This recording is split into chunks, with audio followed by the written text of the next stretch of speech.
Mayor Adrian Foster is no stranger to Exit 425. He's been a willing guest several times and has participated in election interview videos in 2022.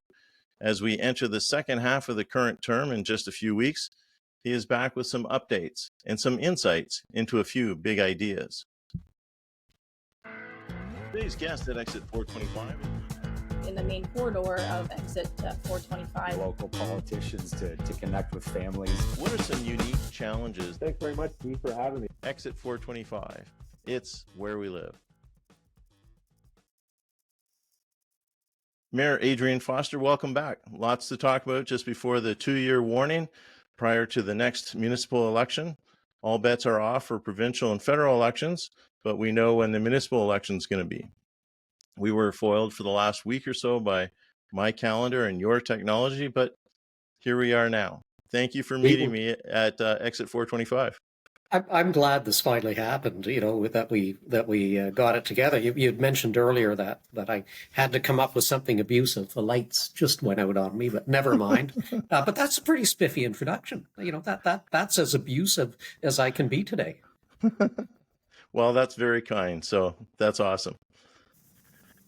Kudos for the council's response to the viral net fishing video from Bowmanville Creek. You headed off some terrible nonsense, given the fact the video did not reflect the extent of the problem, but council voted on a resolution to ask for more enforcement from the Ministry of Natural Resources. When you pass a resolution like that, where does it go? Is that something MPPs McCarthy or Piccini help with? So we always talk with them on the fishing issue.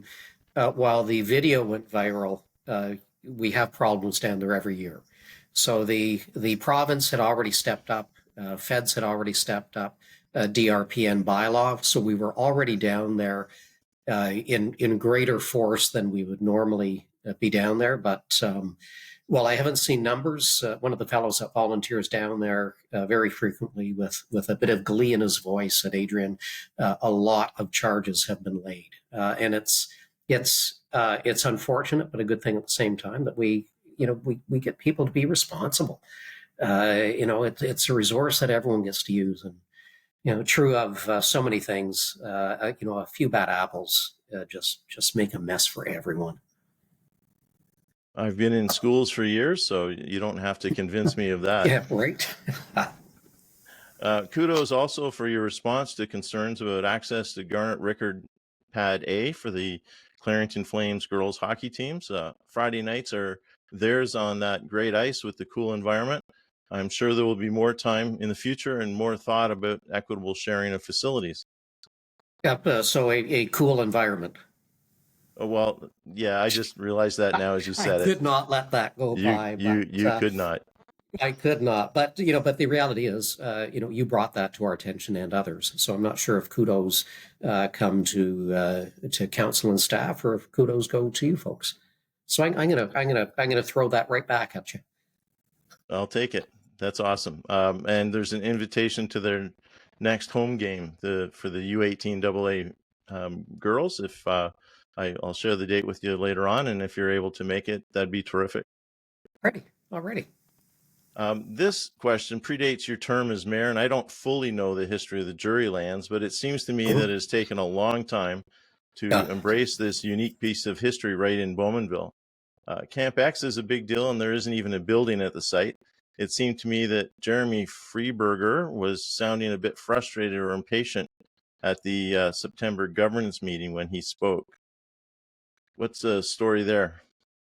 So you're right. It does predate. Certainly over the last many years, we've had some challenges where we did not own any of the buildings. We own one of the buildings now.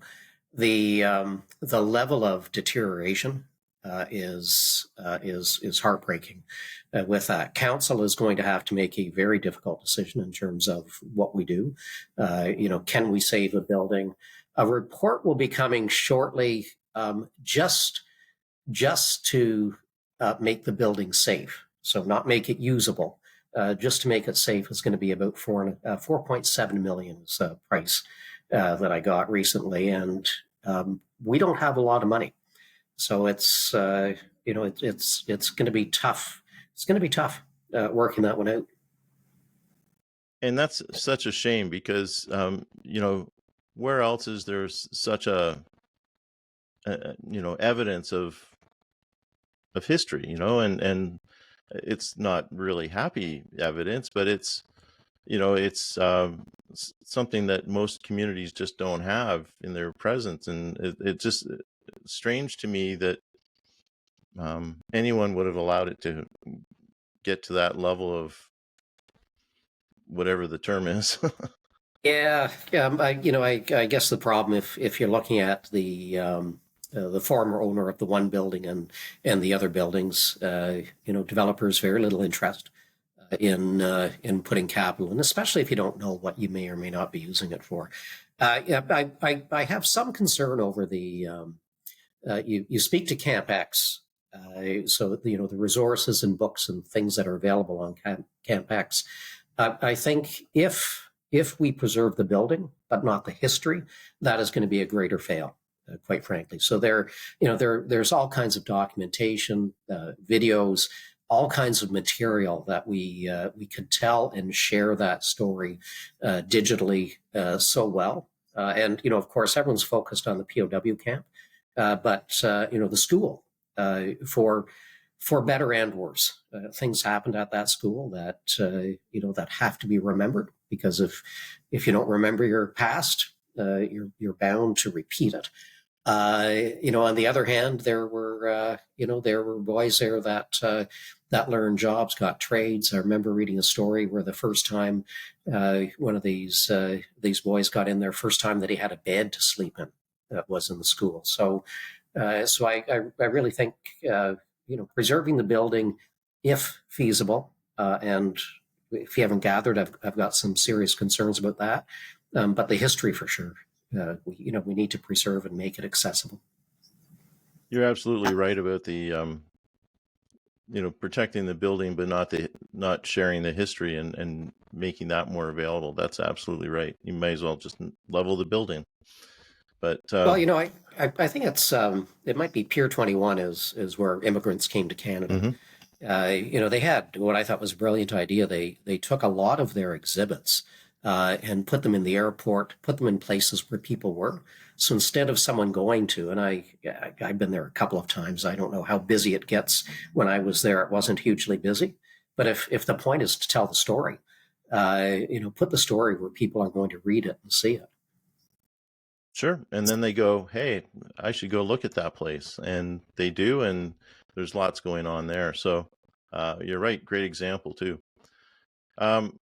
Put together a bit of a shopping list for you to get your thoughts, maybe a little more rapid fire than what we normally do. Sure. And I think our MP has recently spoken to number one, and that's the cell service in Bowmanville. Productivity and safety issues are raised. So what's happening there?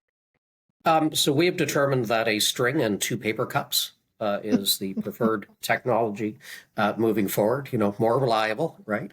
No, that's it's hugely frustrating. It's indicative of a greater problem.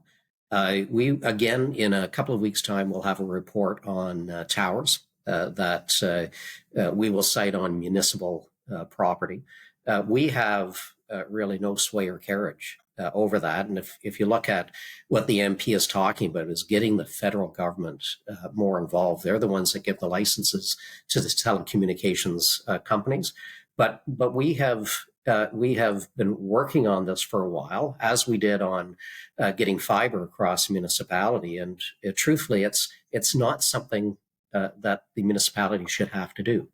And we're finding this on a regular basis, that other levels of government are not stepping up, which requires us to step up. And, again, we don't have the expertise or the resources, but if no one else is doing it, we're left to do it.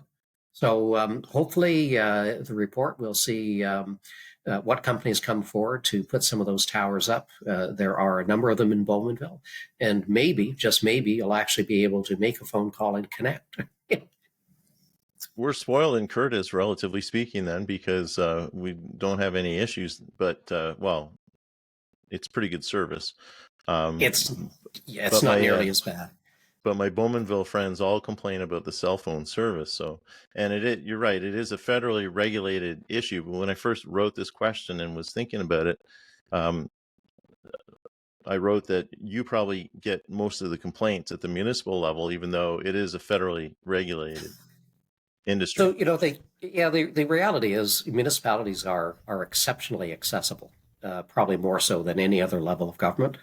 So the calls tend to come here first on a variety of issues that, we'll get calls on immigration issues. We'll get, we're easy to find, which is not a bad thing, right? It's where we live. I've heard that before somewhere. There we are. Next on the list, former Mayor Mutton's expression of displeasure regarding facilities and taxes. Oh, so, he has not been the mayor for a very long time, 2006. You had attached a chart here. Clarington's taxes, our local taxes, are amongst the lowest in Durham and well below the average of the GTA. So I don't know what his complaint is. Perhaps he hasn't looked at the numbers. Perhaps he's speaking out of ignorance. His displeasure on the rec facilities. People will forget that when we built the Hamry complex, we drove the development charge fund well below ground. So to get that built, we had to borrow money from other funds. That was only replenished to bring it back out of the hole in 2022 or 2023. So there was no money in that development charge fund. All of this stuff costs money, and then it costs money again to staff. So you can't complain about taxes in one breath and then suggest that we need to build more and do more.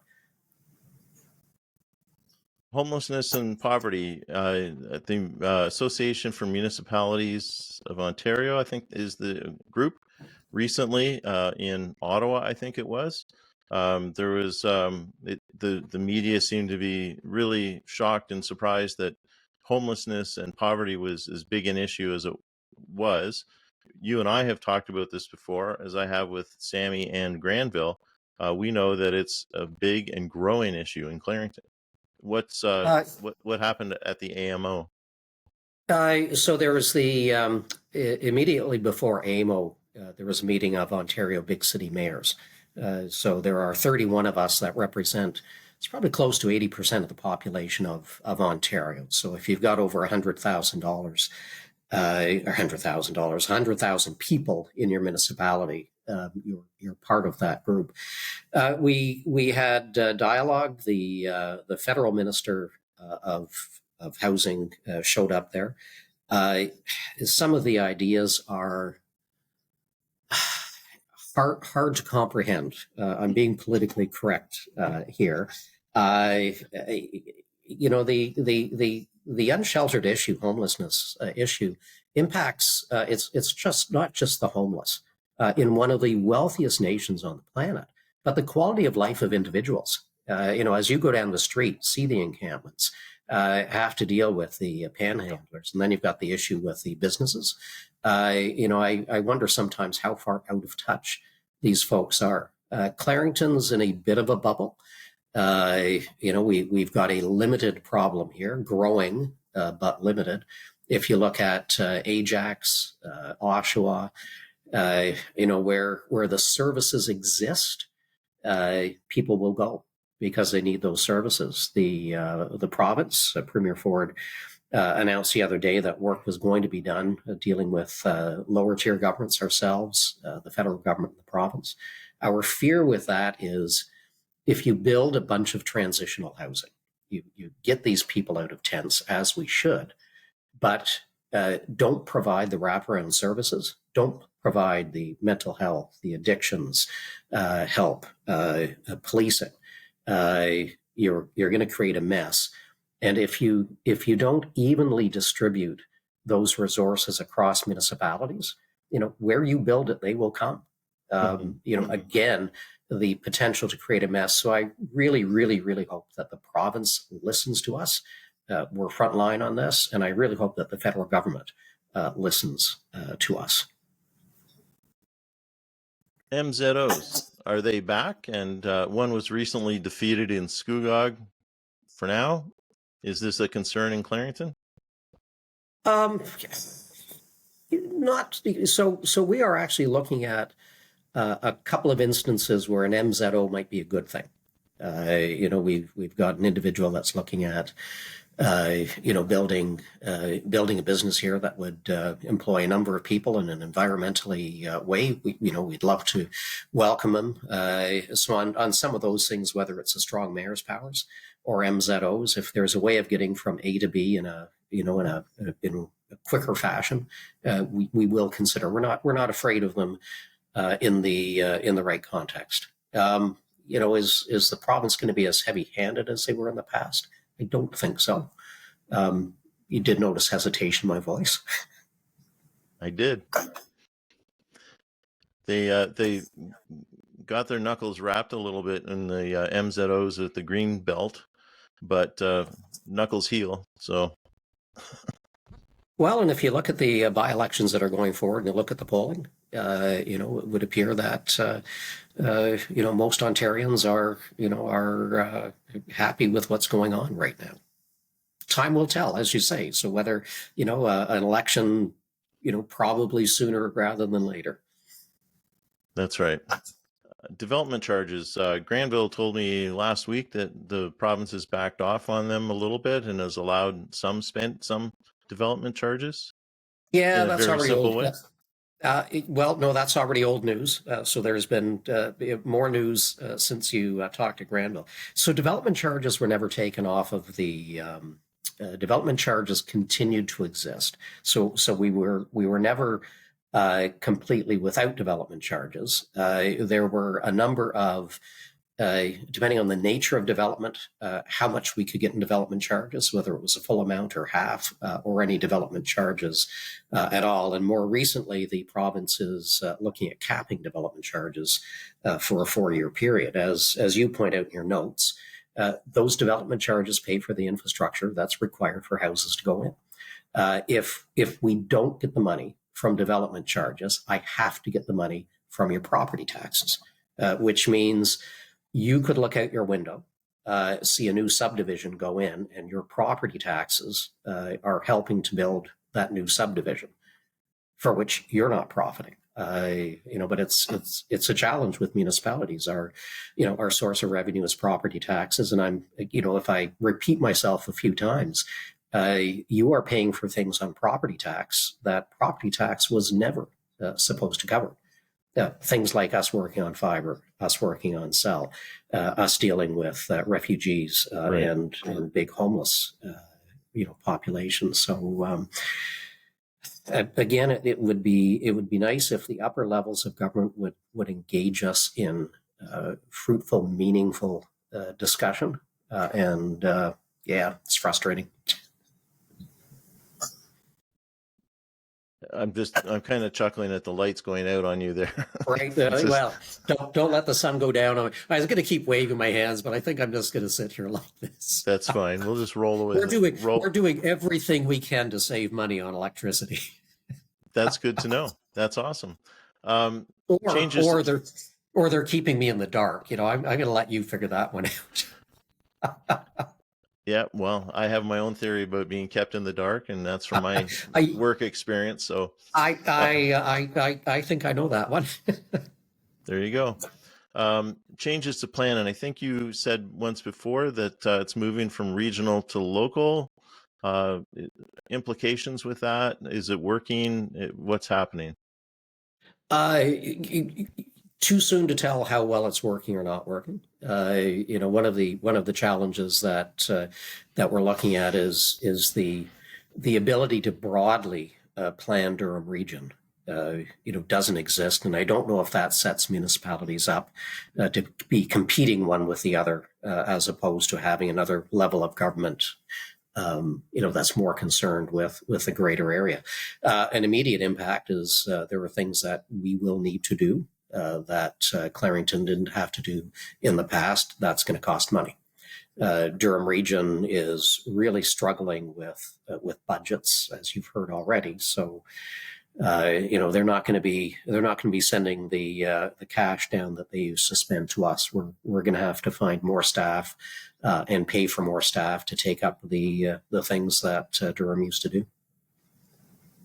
So the downloading that Mike Harris was so famous for seems to be continuing, and I know that federal government, Chrétien's Liberals were they didn't start it, but they were big on it, and they downloaded cost to the provinces, who have since downloaded stuff to municipalities. And so, as you say, we're paying for things with our property tax that we wouldn't normally be expected to pay for. Is that correct? Yeah, no, it is. I mean, sometimes downloading makes sense if you are giving a task to the level of government that best understands it and can deal with it in the most efficient fashion. The challenge that we've got, again, is property taxes are typically our sole source of not our sole source of revenue, our biggest. If we're not doing it with taxes, we've got to get grants from the government, and getting grants from the government is sort of like winning a lottery. You can't run a business sustainably when you don't know where the revenues are coming from. Municipalities, including AMO, you referenced the Association of Municipalities of Ontario, are looking at more sustainable sources of funding. So whether it's part of the HST, which is a consumption tax, and consumption taxes are the fairest.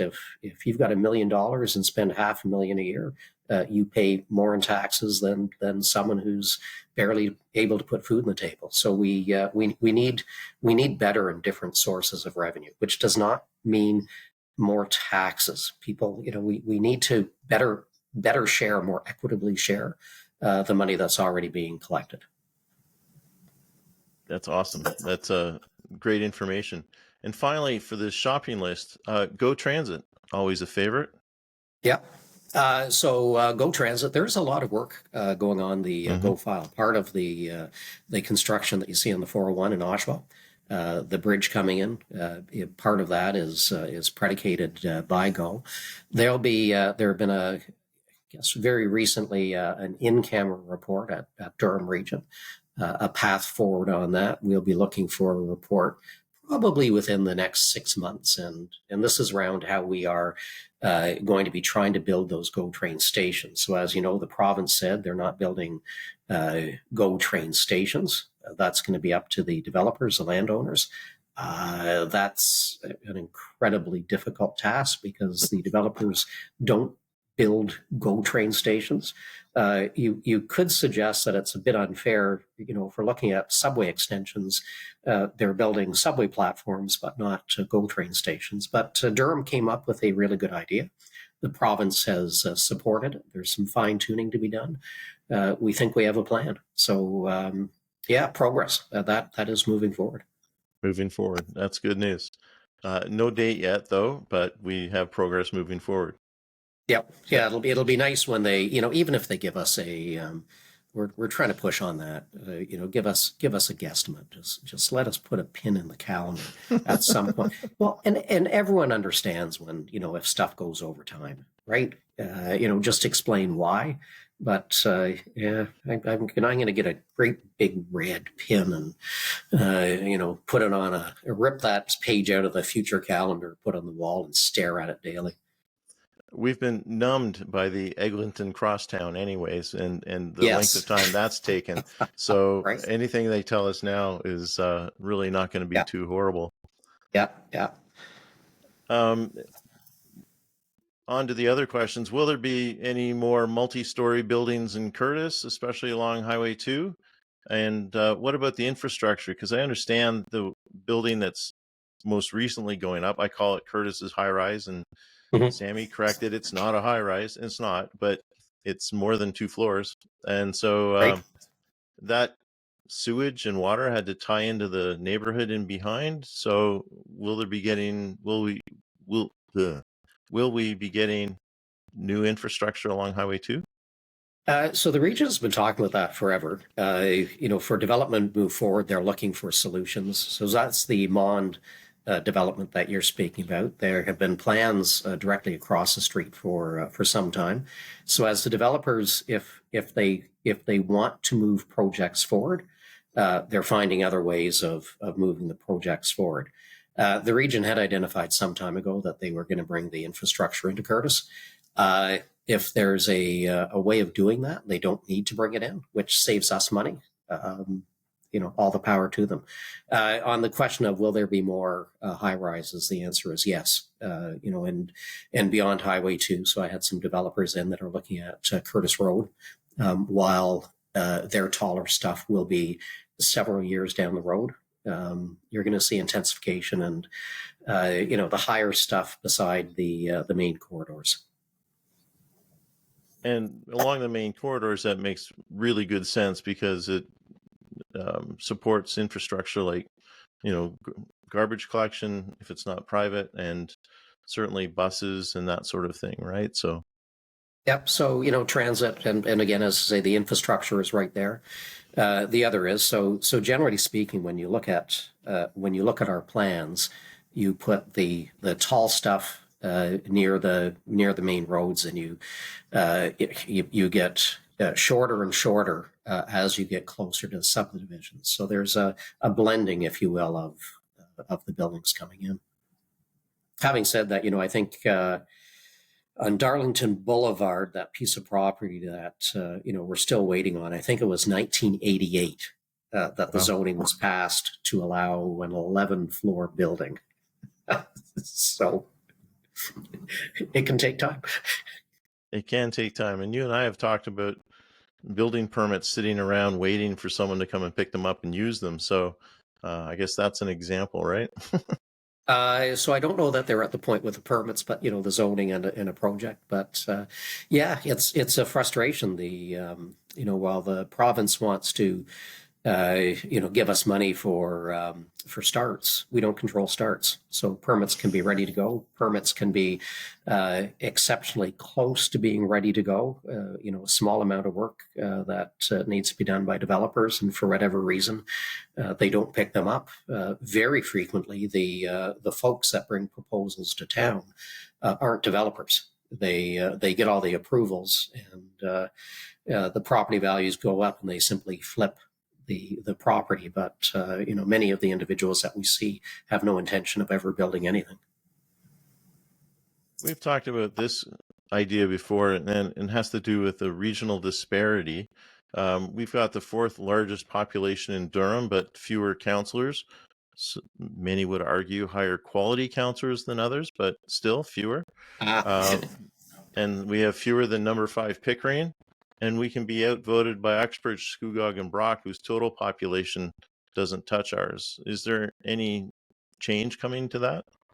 Yeah, Durham Region will be looking at the governance. My personal opinion is that we should not be looking at more councillors at Durham Region. There are already so many voices at the table that it gets difficult to have a meaningful discussion with everyone.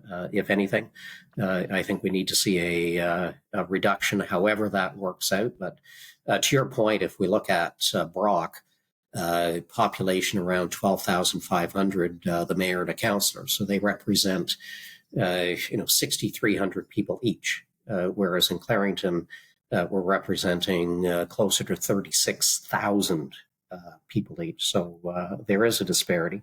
I would suggest, and perhaps lesser so this term, that the regional councillors weren't necessarily parochial. That we shared concerns. If there was something that was important to municipality, we would stick up to the councillors in that. We're to my mind, we're seeing less of that. So I was never worried that someone would outvote us. There was enough political understanding. Not sure that's as alive and well as it used to be. I just recall a comment by one prominent member of Durham Council to me when asked about the anaerobic digester situation, which was part of the inspiration of Exit 425. But the idea that Oshawa has done its share, and kind of suggesting that Clarington needed to do more of its own of the heavy lifting. And so I disagreed with that, and I think Clarington's doing lots of heavy lifting that way. But that comment just suggested to me that there was maybe at the time, as you suggest now, less of an issue. But I guess if the plan is in place, like the structure is in place to avoid that kind of parochialism. I cannot say that word, so I avoid saying it. But that sort of condition on council, which really doesn't help much at all. Oh, it doesn't. And if there's something that is truly important to Clarington, or any other municipality, and the voice is not heard at Durham Region, it damages relationships without any question. And I don't know if this, in a post-COVID world, there are things like this, digital meetings instead of face-to-face, and the time to share a coffee and talk about the dog or the cat or the kids or whatever. I don't know if that's part of it, but things are decidedly different from what they were, in good ways as well as less good ways. Yeah, and I see your point by the digital environment taking away some of that collegiality and relationship stuff. Thank you so much for joining me here for part one of our discussion. It is always a pleasure. Thank you for listening to this episode of Exit 425. Please like and subscribe on your favorite podcast platform and on YouTube. Our mission is to provide substantial information and education that goes where you want, because it's where we live. Exit 425 is a production of Studio 38 Audio, copyright 2024. My name is Steve Ray. If you have any questions or would like more information about Exit 425, join our Exit 425 Facebook group, like the Facebook page, check out Instagram, Medium, LinkedIn, X, and TikTok, or email me at exit425401@gmail.com. Exit 425. It's where we live.